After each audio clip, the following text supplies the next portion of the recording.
Quand nous sommes enfants, nous aimons nous faire peur. On aime que l'on nous raconte des histoires qui nous tiennent éveillés le soir. Et puis, quand on grandit, on se demande d'où vient cette légende. Pourquoi et comment ce lieu est-il devenu ce qu'il est aujourd'hui? Ces événements, filmés, qui nous hantent encore.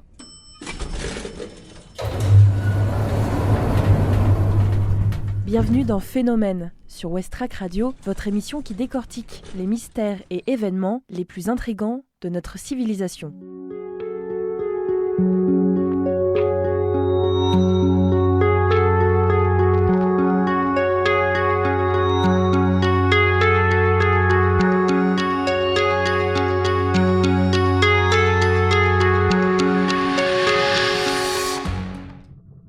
Cet épisode concerne l'histoire tragique de Elisa Lam, étudiante canadienne de 21 ans. En janvier 2013, sans nouvelles de leur fille, parti visiter la Californie du Sud, un couple domicilié en Colombie-Britannique au Canada alerte la police de Los Angeles.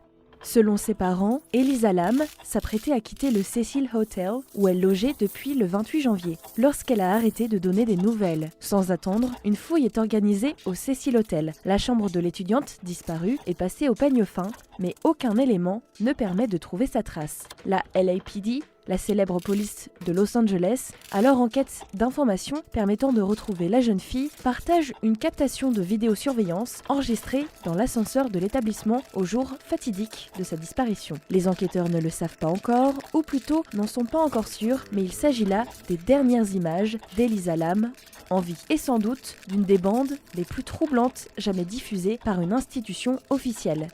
Le lieu de sa disparition va déjà questionner les personnes qui ont visionné cette vidéo. Le Cecil Hotel, un hôtel d'affaires ruiné par la Grande Dépression des années 1930. Ce grand hôtel californien est connu pour les nombres de morts mystérieuses ayant eu lieu en son sein. Elizabeth Shott, surnommée la Dahlia Noire, y serait notamment passée, mais aussi les tueurs en série Jack Underweger et Richard Ramirez, qui vivaient au Cecil à l'époque de leur crime. Pour ces nombreuses raisons, le bâtiment de 700 chambres est considéré par beaucoup comme hanté. Et c'est là qu'Elisa Lam débarque le 26 janvier 2013. Il faudra donc attendre le 14 février, le lendemain, pour voir l'enquête avancer. 2 semaines après la disparition d'Elisa, la police de Los Angeles publie donc sur Internet une vidéo de la jeune femme enregistrée par une caméra de vidéosurveillance du Cecil Hotel quelques heures avant sa disparition. C'est une vidéo d'environ 4 minutes. L'heure est imprécise, car le minuteur qui figure sur la partie inférieure de la vidéo est illisible.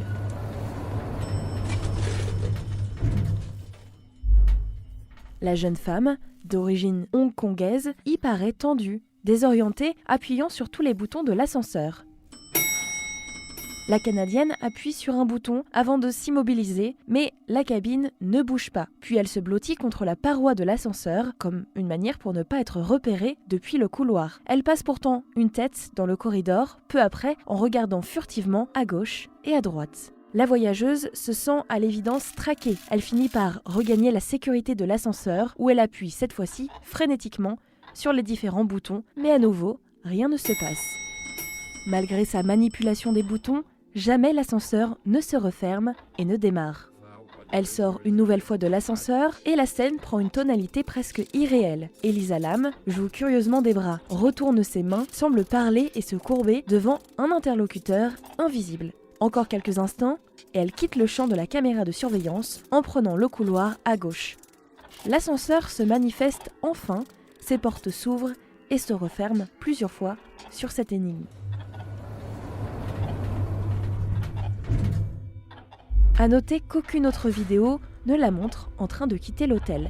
Particulièrement troublante, la vidéo de l'ascenseur suscite de nombreuses réactions sur la toile et donne lieu à d'incroyables théories. Certains internautes émettent l'hypothèse qu'Elisa ait eu affaire à une présence surnaturelle, un esprit ou un fantôme.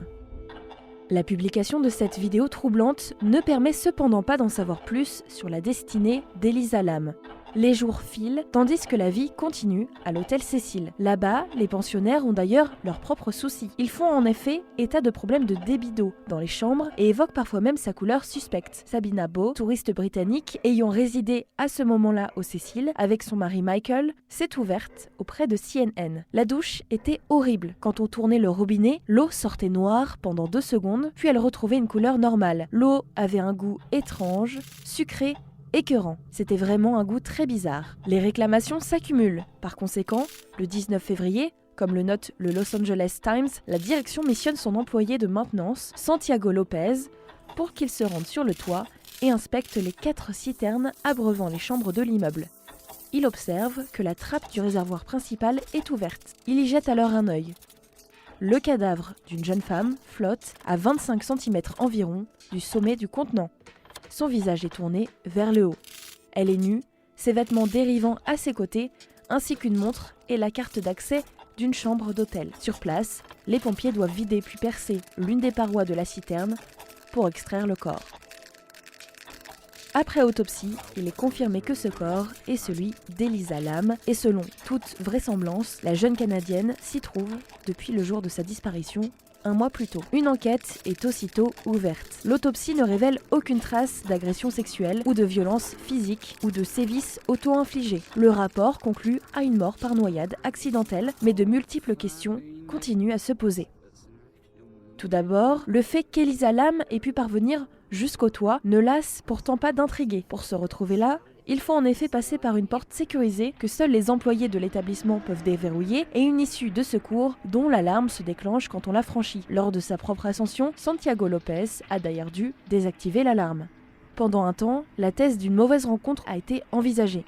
Pourtant, aucun élément concret n'a permis de l'appuyer.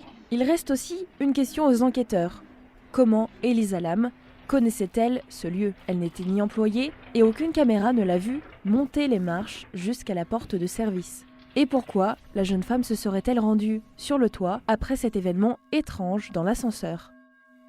Les parents sont bien évidemment informés. L'état psychique de leur fille était pour les parents d'Elisa Lam la raison pour laquelle ils ont contacté les autorités. En effet, Elisa était bipolaire. Cela peut-il cependant justifier l'étrangeté de la situation? L'ascenseur, qui ne referme pas ses portes alors que Elisa appuie sur les boutons, et ses portes qui ne se referment uniquement que lorsque Elisa quitte l'étage. Le fait qu'elle semble parler à quelqu'un et son destin tragique jusqu'à la cuve, normalement inaccessible aux clients, et bien sûr inconnue des clients. Comment avait-elle connaissance de ce lieu? Et pourquoi l'ascenseur n'a-t-il pas réagi avant? Elisa parlait-elle réellement à quelqu'un? Pourquoi cette personne n'était-elle pas visible sur la caméra de surveillance? Pourquoi aucune vidéo n'a filmé l'ascension d'Elisa jusqu'à la cuve? L'hôtel Cécile a changé de nom depuis plusieurs années, louant dorénavant ses chambres en tant que Stay on Main. Cette maison, qui avait déjà connu d'horribles destins, a préféré faire peau neuve cette fois.